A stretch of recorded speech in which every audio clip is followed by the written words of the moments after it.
Hogstye.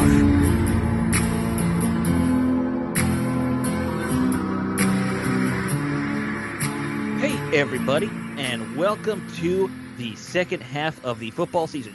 Actually, will not start until we hit halftime of this game we're going to talk about against Tampa Bay. Welcome to the second half of the Hogstye this season, though. Welcome back, welcome back. Happy Veterans Day to all of you who served. Steve, I mean, you've talked about the fact that you were a military brat and you served, so happy Veterans Day to you. You actually get the day off, you were telling me, for the first time ever. Yeah, ironically, I've never had Veterans Day off in my entire life, which is, right. Interesting. Yeah, so, enjoy it. And I hope anyone else who has the day off gets to enjoy it. So yeah, and just, I always say to people, I mean, don't thank me, thank the Gold Star families out there. That's the people who don't get to celebrate. Right. Exactly. Yes. All right, let's talk about this football team, though, because that's why we're here. Do we have to? I guess we do. I don't know if we have to. It's our fake job. Yeah, it's our fake job. And, one of those things you fought for. First Amendment, we can talk about whatever we want. That's true. We can do, sewing if you want. Right. Pretty boring. I could talk about this painting I just painted if you want. Whatever. I think I'm good enough at this podcast thing that I think if we just ask for a random topic, I bet you we could do 20 minutes on it. I bet you we could. Maybe we should. Do we want to put that to the test sometime? Just ask Twitter for random. Yeah. Maybe an off-season show. We'll just have somebody call in, name a topic. We'll do that week 18 after we're out of this thing. All right, guys. Let's talk about the one thing. I want to talk about a sly bastard who just joined this roster. Because. Yeah. All right. Hey, if we can make bad jokes about Chris Blewett's name, we can make bad jokes about the new kicker. Because kickers have fun names sometimes. Cobra Kai, Hop. There are. Washington's had a bunch of weird, strange named kickers. That's for sure. Of late, yes. Now we have Joey Sly, Virginia Tech guy. Looks like he is an extra from the cast of the show Vikings. For those, I thought he looked like Ryan Fitzpatrick's younger brother. Right, and I joked that he could even be his son because he's that much younger. Technically, probably could be. Yes. Yes, scientifically speaking. Yes, I think we lead the league in hipstery bearded men at this point. I would like to just throw some numbers out there. I'm not going to say who. Right. One of them's going to be Hopkins. One of them's going to be Sly, and I want you to try to guess which one is which. Okay, and I'm going to, once you're done, I'm just going to shout out what I think Blewett's number was, just because I know his numbers are all terrible. Mainly because it's funny. Yes. So, career field goal percentage in the NFL, 84.3. Okay. Career field goal percentage in the NFL, 80.2. Well, I know the answer. Oh, you do? Okay. Yes, and then because you don't think I know? I don't know. I mean, 84 is Hop and 80 is Sly. And Blewett, if I am doing my math correctly, his career field goal percentage is 33%. I believe. Like that, yeah. No, he was 2 for 5. So what would that be? 40%? 40%, yes. Yeah, 40%. So good job there, guys. Well, and so if you want to do extra points, we can do extra points. Okay, we can do extra points. I know this is where Sly struggled too. One of these players has an 88% conversion rate on extra points, and one of these players has a 93.8 percentage. Guess your kicker. So, 93 is going to be Hop. 88 is going to be Sly. And one thing we'll give Blewett, I think he was perfect on extra points for his 5 or 6 extra points he had. Congrats, Joey. Yes. Wasn't his name? No, Chris. He was Chris. Yeah, Chris. Sorry. Congrats, Chris. You were good at one thing. Here's the thing. Right. I don't understand. I guess I've been accused of being some kind of Dustin Hopkins lover, but, it's not really that. It's that he wasn't really a problem. Granted, he wasn't the solution, but he wasn't the problem. But what you do with problems in the NFL is you do it in the offseason. Right. Alex is exactly right when Alex said like a month ago there's no good kickers available. Yeah. And so we've downgraded, okay? We've downgraded. Now, we've gone from, all right, we had a meh average kicker, which was what? Oh, that's what he was. I think we agree that's what meh, though. It was league average. He was consistently meh, and these kickers are not consistent. That was what was okay about Hopkins. That's why he kept his job all these years. Was he Justin Tucker? No. but he was very consistent with his stats. He was literally one kick off of at the end of last year. He's basically one kick off of his. Now his he career did have a loss. slump at the start of last year. He did, yeah, but it all kind of comes out in the wash with him. Right. And most kickers cannot do that year after year after year, and that's why there's a kicker carousel that Washington is now on. Because don't think that Joey Sly is not going to have competition in the offseason if he makes it to the offseason. Right. Now I will say this. If you and I are both big stats guys, and especially I think with kickers, it's like with baseball. You are the back of your baseball card in the end. So it's safe to say Sly, he's not quite as good as Hopkins statistically, but he's at least going to be in the middle of the pack and keep us there again. He's probably not the answer, but he'll be okay. Yeah, he's at least not an embarrassment. Right. You're not going to see him get 3 kicks blocked in 2 games or whatever it was with Blewett. So, aside from the fact that he is apparently built like a linebacker and has an awesome beard and some cool tattoos to honor his brother who passed away of leukemia, I believe they said in 2014. Good luck to him. Here's my thing. Of course, good luck to him. I wish he's the next Mark Mosley, for God's sakes. Yeah. Absolutely. He's a young guy. Maybe he figures it out and he improves his numbers and becomes even more consistent than his back of the baseball card, as I was saying. But you realize what's going to happen. Dustin Hopkins isn't going to miss another kick all year. Oh, yeah, I know. That. Well, look, part of the problem in DC historically, we play on a terrible field, so kickers all struggle here.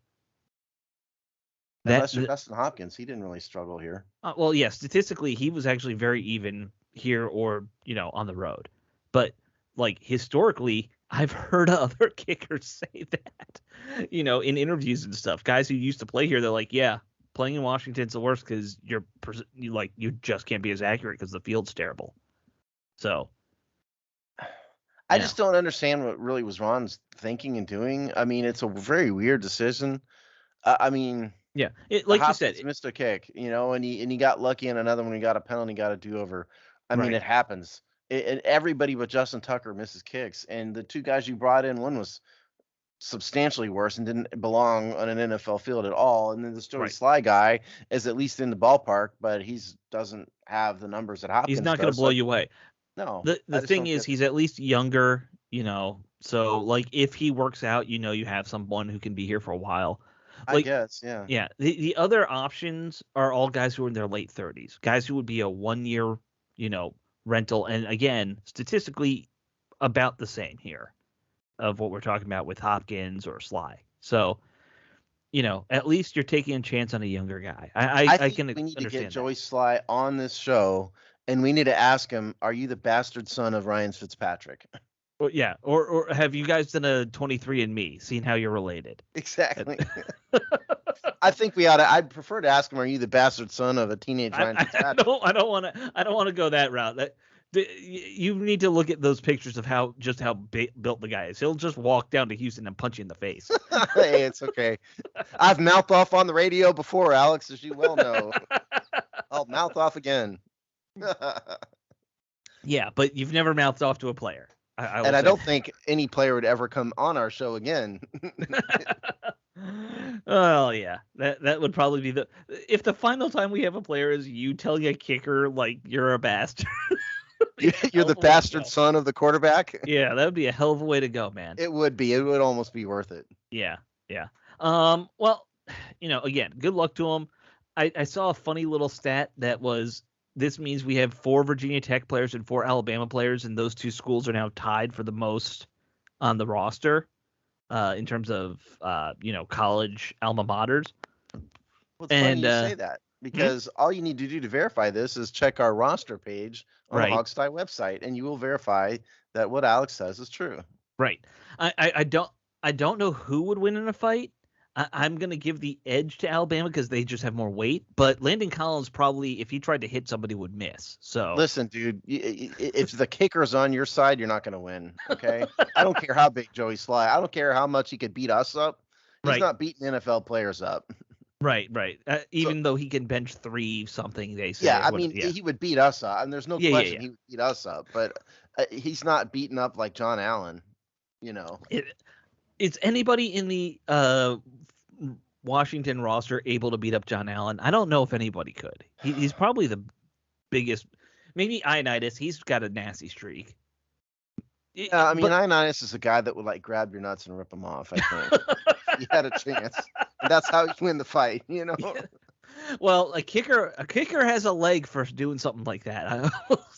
I guess, yeah, but I mean, John Allen's not a bad one to put money on. I mean, just from a pure physical standpoint, you'd probably have to go with Chase Young, maybe, because he's Yeah. big and he's fast. But on the other hand, John Allen's got like 20 pounds on him at least. Oh, I think he's probably got more than that even. Okay, so what I have, Alan, here, this is what we've Yeah, resorted to because we know it's do we really want to talk about this game coming up? no, not really, because we know it's going to happen. So Right. I've got John Allen listed at 286, and then Chase listed at 264.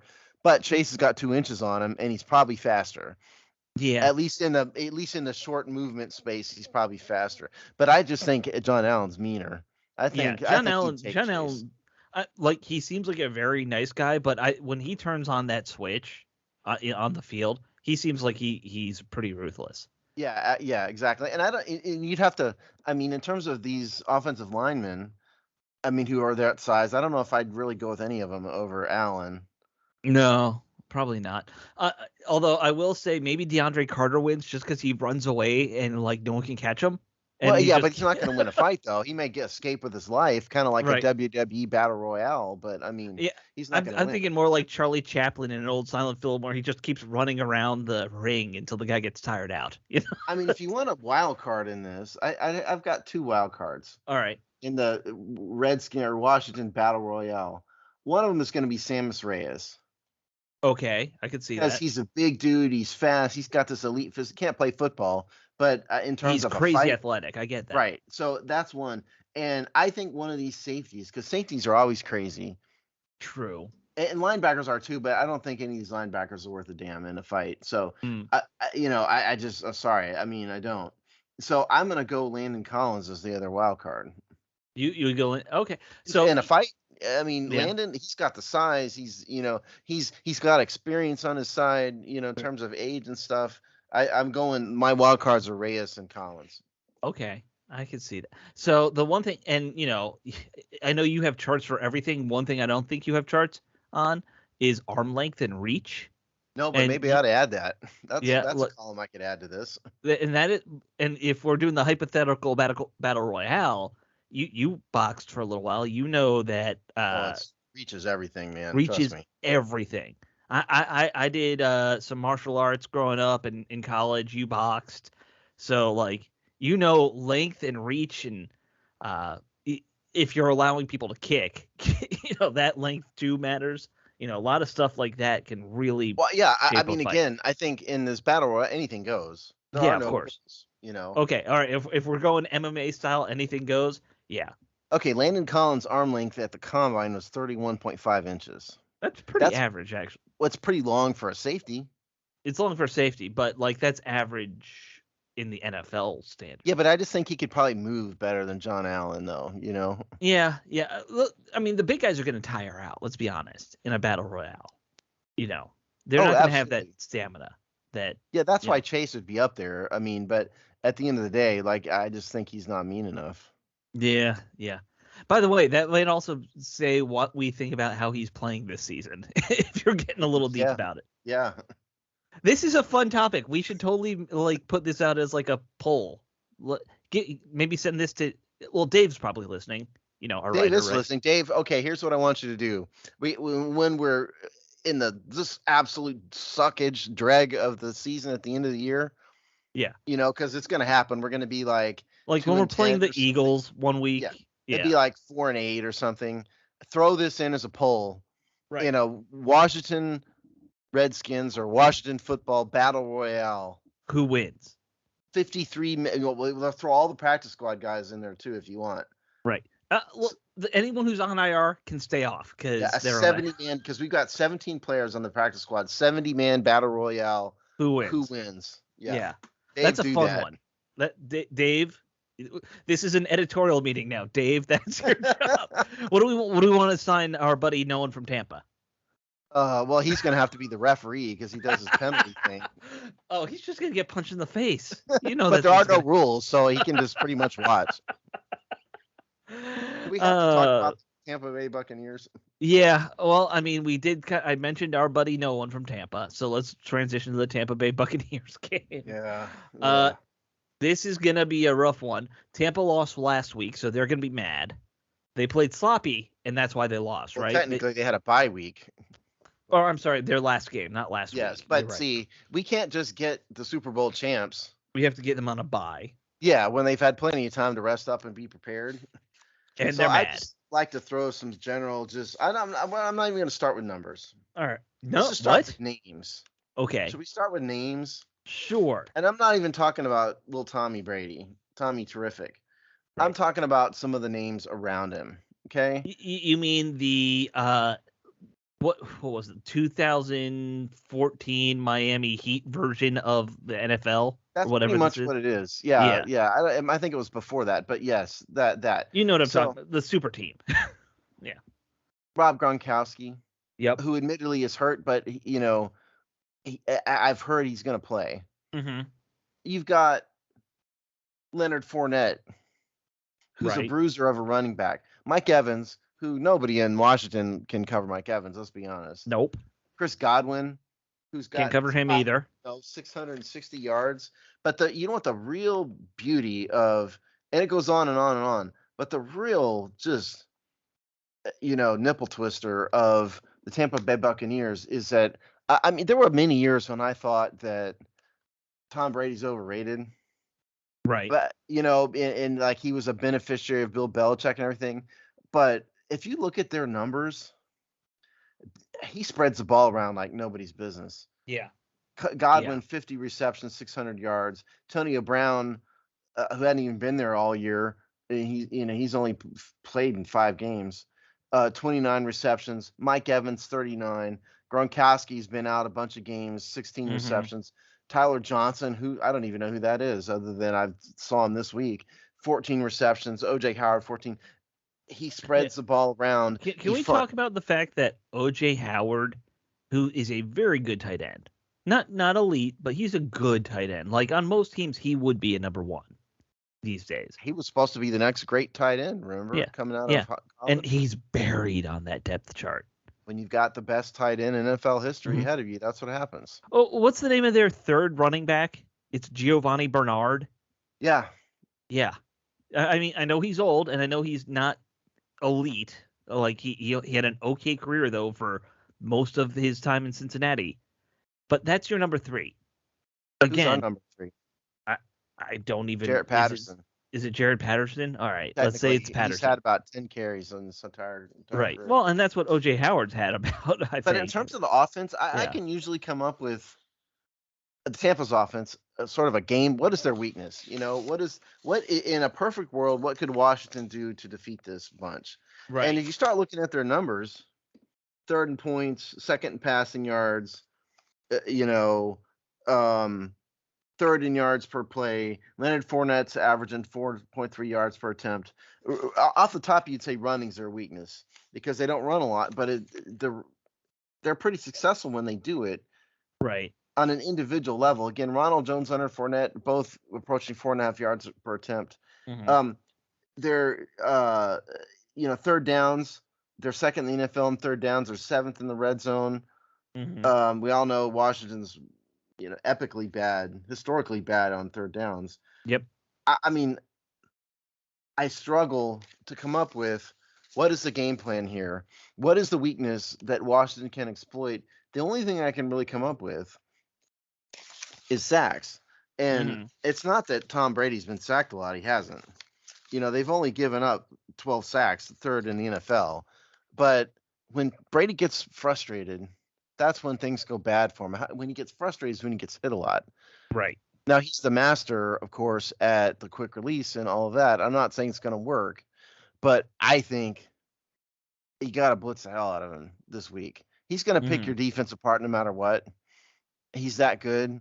So it doesn't matter. I would blitz the hell out of him every play, all the time, and try to get to him. That's the only thing I can come up with here, people. I agree that you have to, just blitz the hell out of them.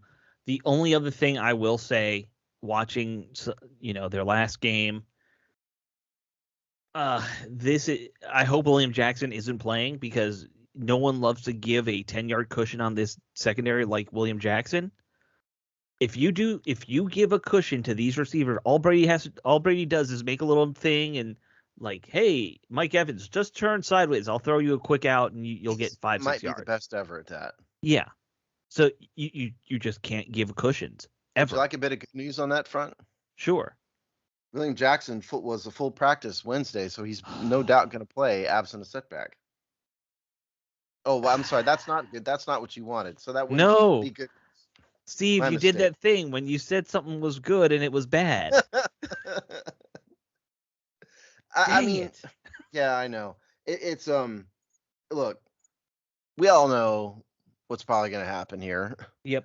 But the fair analysis, what do you do to stop Tampa Bay? I don't think the secondary can possibly be good enough to lock down all of these receivers that Tom Brady has. I think your only hope is to hit him repeatedly a lot all the time. That's when he gets frustrated. That's when he starts peeing all over his receivers and he's pouting on the sidelines and all of that. That's when that happens. Now, can Washington do that? Their defensive line hasn't been that good. They've been getting a significant pressure, but they're bottom middle in sacks despite all the, hoo-ha with all these first-round picks. Oh, and so we lost our best defensive end. So yeah, Montez Sweat. Oh, injuries. Yeah. Let's go through all the injuries because we talked about Jackson, but okay. Curtis Samuel groin. He still didn't practice. What? Yeah, I know. Shocking, as Alex said earlier. Amazing. Yeah. Montez Sweat didn't practice. Isn't going to practice. Broken jaw. Wednesday or DNP Wednesday. He's going to be DNP the rest of the week. De'Ami Brown finally practiced a little bit. He's limited. Sam Cosmi limited. Antonio Gibson limited. Samus Reyes limited. Brandon Scherf limited. Mm-hmm. Cam Sims limited. William Jackson limited. And on the Buccaneers side, Antonio Brown didn't practice. Chris Godwin didn't practice Wednesday. Rob Gronkowski didn't practice. He's been out, but he might be back this game. And then Jason Pierre-Paul, DNP, and it goes down from there. So in terms of the big injuries, it's Samuel and Sweat. Sure. Those guys probably aren't going to play. I would think Scherf would be back. I would think that De'Ami Brown will probably be back of the players that matter. And Sam Cosmi. Yeah. Well, and they need Cosmi, They need all the help at tackle they can get. On Montez Sweat, one thing I heard, I was listening, I think, to Kevin Sheehan's show when I was going into work one day, and somebody brought up this interesting point about Montez Sweat, and when you have a jaw injury and you have to basically be on a liquid diet, not only are you recovering from the jaw, you're going to be coming back underweight, you're going to have to rebuild, do all that kind of stuff too.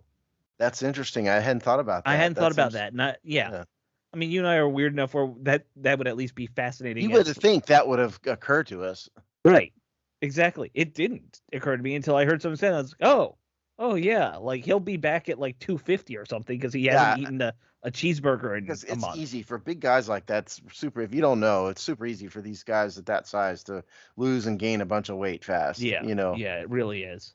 When you're like my size. I'm good at gaining weight. I'm not good at losing weight. Well, when you're 6'5" and 280 pounds, it's pretty easy. And you have 10 nutritionists telling you what to do. Probably. Yeah, exactly. You've got professionals and trainers and all that stuff. But I thought that was an interesting little point. I was like, oh yeah, that's probably an extra week. Yeah, I mean, and you can't play with a broken jaw, surely. I mean, no. So he's just down. But I look, at least Matt Ioannidis is back. But I just think if there's ever a week for this defensive front to step up, it's got to be this week, or else this game's going to be a massacre. Simple. Especially if Rob Gronkowski's back. Mm-hmm. Who in the world is going to cover Rob Gronkowski? Seriously, Cole Holcomb, right? Damon Davis. It's a nightmare. No one on this roster is capable of this. So, I mean, even guys I like, Benjamin St. Juste. I like Ben. He can't do it. Nope. No, of course not. And they're Right. not going to have him covering a tight end all the time anyway. No. And Well, you know, he's the biggest corner. You could make an argument that could make some sense, but I mean, if Gronkowski got out of the slot and all, yeah, I guess. But but again, you're ignoring everybody else. Mike Evans, Chris Godwin, if he plays. Right. Frankly, I'm more worried about covering Mike Evans and Chris Godwin. So. Well, Godwin's Godwin's got a foot injury, so whether he's out there by the end of the week, we'll find out. Yeah, but with Brady, I'm more worried about those receivers right now. Hey, one thing I will bring up, another thought about this defensive line, because you're saying that's where we gotta have a good day. Look, you're down now. You're one of your good defensive ends. It might make more sense to kick Allen out to defensive end, since you're deep at tackle still. But I think he's the only guy they have at defensive tackle who could probably convert into an end. Well, yeah, I mean, you want your best best guys out there, right? And so, right. I'm wondering if they do a little of that. Your four best guys are Matt Ioannidis, John Allen, Payne and Chase. Yeah. So those are your four best guys, and Matt Ioannidis isn't a 4-3 defensive end. No. Daron Payne probably could do it, but I think Jonathan Allen's certainly more suited to it. Daron Payne's a nose tackle, though. Like, all of them. Yeah, I know. I mean, right. Yeah. I know. And so I think John Allen's probably most suited to it for sure. Yeah, I wonder if they'll do that. That's something to look for. If Jack Del Rio is going to try and be creative at all, that's something he should try. But has he been creative this season? No. No, I mean, creative for Jack Del Rio is using 2 different kinds of crayons when he writes his name on a piece of paper. That's rough. I mean, when he's sitting there drawing at home, when he's, right. And he gets his E's backwards like he's a first grader or something. Yeah, and he's going to get the red crayon out, and then he's going to get the green crayon out, and that's going to be the big creative moment. And I think that's about all we can expect from him at this point. Oh, that's rough. All right, let's talk about the offense. Jack Del Rio will never come on this show. I don't care if he ever comes on this show. Let's flip and talk about the offense, because the task they face is equally tough, in my opinion. Tampa's defense arguably has the best linebacker in the game right now in White, right? I mean, like, it's fair to say he's probably the best linebacker in the league. They have a lot of speed. They come after the quarterbacks. This is going to be a tough one, man. This is going to be a really tough one. In case you guys don't believe this, here's the numbers. They have given up some points. 183 points is 10th in the NFL. That's still good, but not great. But they're 3rd in total yards, 2nd in rushing yards, 5th in rushing yards per attempt. You're giving up 3.9 yards per attempt.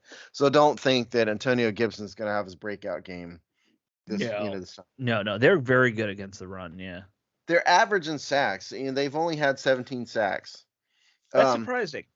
But they get a lot of pressure. You look at their advanced their numbers are not unlike Washington's in general terms. In terms of blitzing and pass rushing, they get to the quarterback a lot. They blitz. They can pressure quarterback a lot more than they can actually get to the quarterback.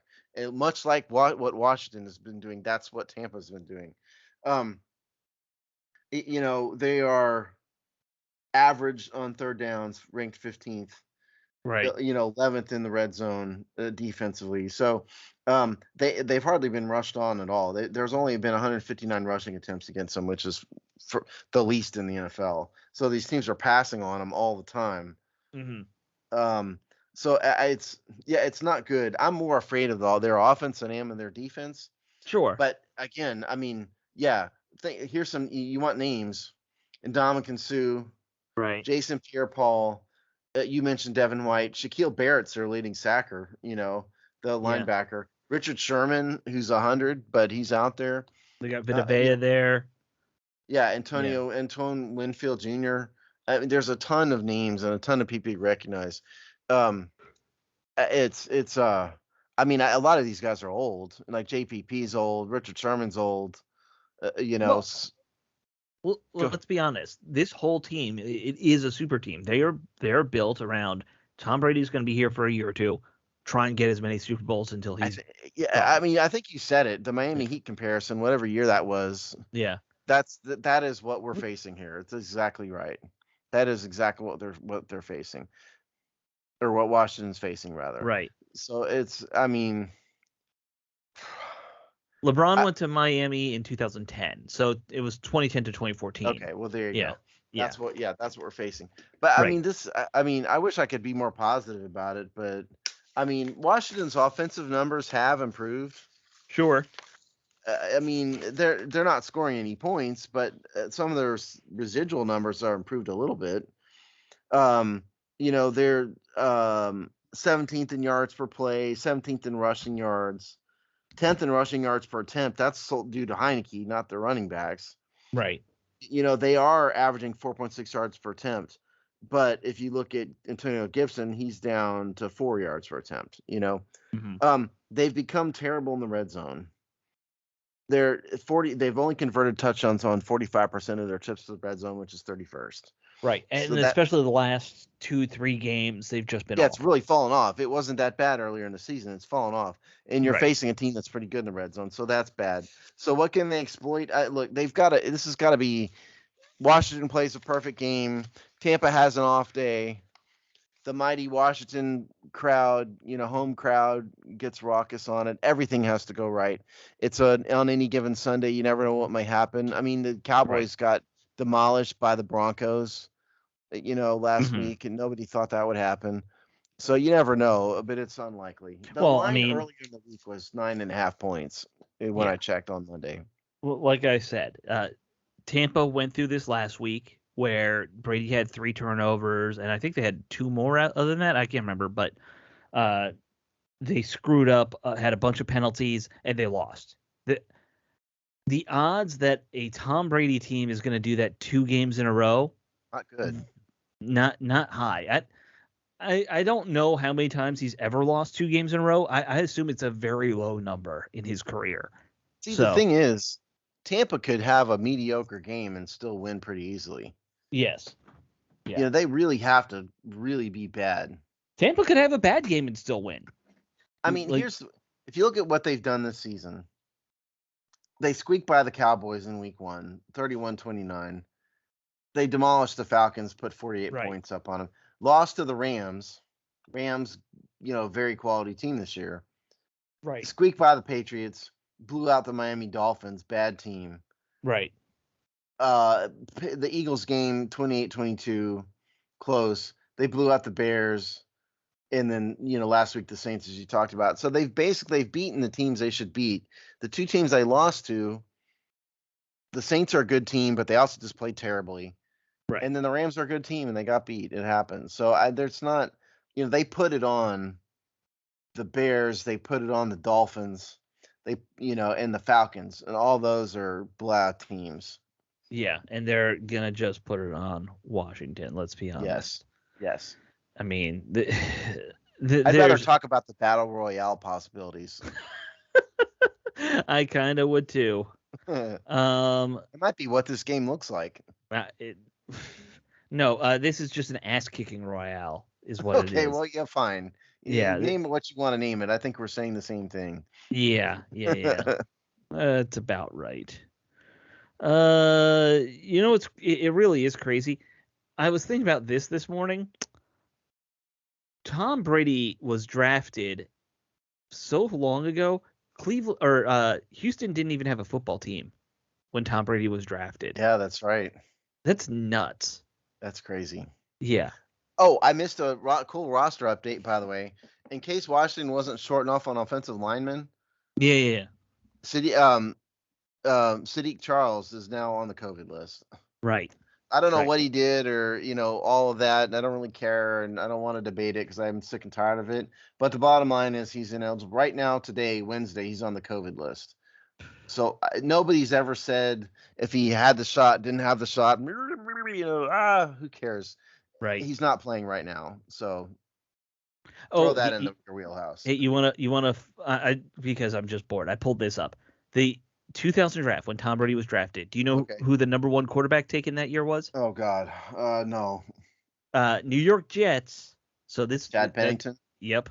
That's salt in Oh the God. wound for New York, man. You took Chad Pennington in the first round, and Tom Brady was in the sixth, and he just ruined your guy's life for Listen, 20 Washington years. drafted 6 players not named Tom Brady too, in Oh, 2000. well, we drafted LeVar Arrington and Chris Samuels at 2 and 3 that year. That was that draft. Okay, so they're both worth it. Yeah, those were good players. So we didn't totally screw this one up, but still. That's also when Oakland drafted Sebastian Janikowski in the first. That was a weird draft. That's my man. nomination for all-time stupidest draft pick. Right. Even a guy like me who loves special teams, and if Sebastian Janikowski was there, maybe in the fourth round, I would take him. But Maybe. I mean, yeah, but at most, right. I could not tell you to ever draft a kicker before that. No. In good conscience, because anything above that, even if he's a Pro Bowl kicker for 20 straight seasons, probably not worth it. Look, I mean, Tom Brady's a unicorn, right? Right. I mean, who knew? He's almost singular in NFL history. In modern history, I mean, you got to remember there was the old NFL where guys were randomly picked at round 20. Fair enough. Yeah. Modern NFL history. I mean, he's almost unique. Absolutely. In terms of being that high in the small room of the Hall. You can debate whether he's the best or not. Certainly, he's the most accomplished ever. Sure. And, personally, I'd probably take Peyton Manning over him if I had to win one game. But point is, a guy who's a 6th-round draft pick quarterback who goes to the small room of the Hall of Fame, that's almost unique. Yeah. And again, it's an era thing, so it's always going to be, and that's where the NFL's the most fun is. You can never really say, would Tom Brady have been successful in the 70s? I don't think he would have, but that's just Well, you want a perfect example of this? Mark Mosley was the league MVP in 1982, right? Right. You know what his career field goal completion percentage was? Yeah, it was in the high 70s or low 80s. I remember that. Yeah. I don't think it was even that high. No? I'm about to look it up. It just came to me right this second. Yeah. So, well, I mean, look, again, the NFL, things change. Yeah. And career 65.6%. 60. I didn't realize it was that low. In Washington. That's nuts. And to be fair, in 1982, he made 20 of 21. Yeah. Yeah. And that was the year he was the league MVP. Mm-hmm. But career 66%. He's certainly the most beloved kicker in Washington history. Oh, absolutely. Well, and he was the last line drive kicker in the NFL. That's the other thing about him. Yeah. I'm surprised that doesn't happen time to time. Like guys who are struggling, just maybe try it. If you have accuracy issues hooking a ball, just line drive it. I don't know enough about the mechanics of kicking to know why the soccer style is better necessarily. It's an interesting thought. That's where if we ever get Joe Sly on here, I want to ask him, why is line drive kicking completely gone? Ask that question before I ask him if he's the bastard son of Ryan Fitzpatrick. And that's called a callback, folks. There you go. All right, let's do scores and wrap this thing up. Okay. All right, I'll go first. Okay. 43-10. Ooh. Bucks. No, that's not fair. No, I'm going to say 43-17. We'll get another 43-17. Okay. Yeah. Okay. Yeah. By the way, that's more fair. That's much better. Yeah, that's much better. 43-17. All right. I mean, look, if I said 70-2, I don't know, we're not getting a safety. Are you kidding me? It's a pity safety at that point. Pity safety. Just have Brady step out of the back. Tom Brady actually feels emotion of sorrow for the other team for the first time in his life. He just gingerly steps out of the back of the end zone and puts the ball. Right. He's like the Grinch who stole Christmas at that moment. His heart finally starts beating. Oh man. No. Okay. So I'm gonna say it's a little closer. I'm gonna say something like 31-17, 20, something like that. Give Washington that much credit. I'm saying Tampa is not gonna go 100%. It's really what I'm gonna say. That's possible. What's possible is we're gonna see Tampa's B team effort here, and they'll kind of squeak by and win anyway, pretty handily. That's entirely possible. That's the game you're describing right there. Is Tampa's B team. Yeah. Like if any of you out there ever have kids who play sports and your team, either you are this team or you're facing this team, you get a team that's playing up a level, and the hot team in the higher level knows this, and they just throw their B team out there, and you know, and they win handily because they're saving their pitchers for the real teams. Yep. That might happen this weekend with Tampa. Steve is describing my entire childhood playing sports there. I was never on the A team. I was always on that. My kids were usually on the teams that were beating up these teams. Yeah. No, I was on a basketball team when I was in like middle school, and intramurals team. We lost every game for 3 years straight. So yeah, I was the center. I wish I could be more positive about this game, but I mean, if the only positive thing we have to say is Tampa may not try very hard, so the score might be a little closer. Yep. That's not a good week. Nope, and that's what I'm saying. And I'm going to stick with that one. All right, guys. Good show, Steve. We managed to make this one somewhat entertaining, I feel like. Yeah. And hey, folks, give us your Battle Royale prediction. Even though we're going to have Dave write about it. But and Dave, I'm dead serious, so Dave will call me, and I'll tell you what I want. Call Steve, and let's make that a topic for one day. All right, later, everybody.